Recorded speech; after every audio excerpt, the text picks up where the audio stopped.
यो प्लास्टिकको बोतल चाहिँ तल खस्यो। अब कसरी निकाल्ने होला भनेर सोच्दै थिएँ। टक्क त्यो नेमोको यो बेल्टले निकाल्ने जुक्ति लगाएँ। त्यसलाई लट्ठीमा टक्क हाले। त्यस पछाडि त्यो बेल्टलाई तलपट्टि खसाले हैन। अब निकाल्न त पर्यो, त्यहाँ जान नि सकिँदैन हैन। अनि त्यो बेल्टले त्यसलाई टक टक बिस्तारै हानिए है।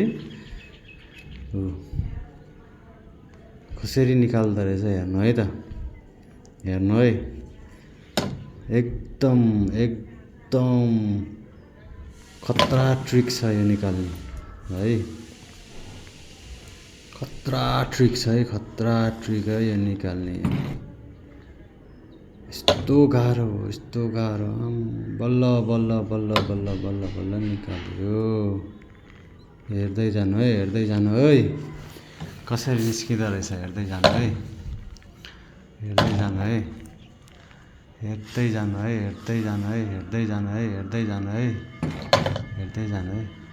ल अब त्यहाँसम्म पुग्यो। त्यहाँ पुगेपछि त तल खस्यो भने त फुट्छ यो हैन। फेरि यसलाई एकदम ब्यालेन्स मिलाएर बिस्तारी ट्वाक्क लाएर छोइदिएँ। छोएपछि सलक्क तल गएँ है। अब हेर्नु है कसरी निकाल्छ। नेमोले नि हेरिरहेछ माथिबाट। अब हेर्नु है। फेरि उता गयो यार, फेरि उता गयो। आयो निस्क्यो।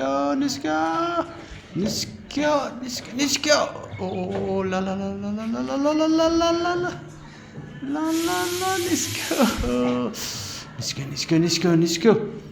निस्क्यो। 1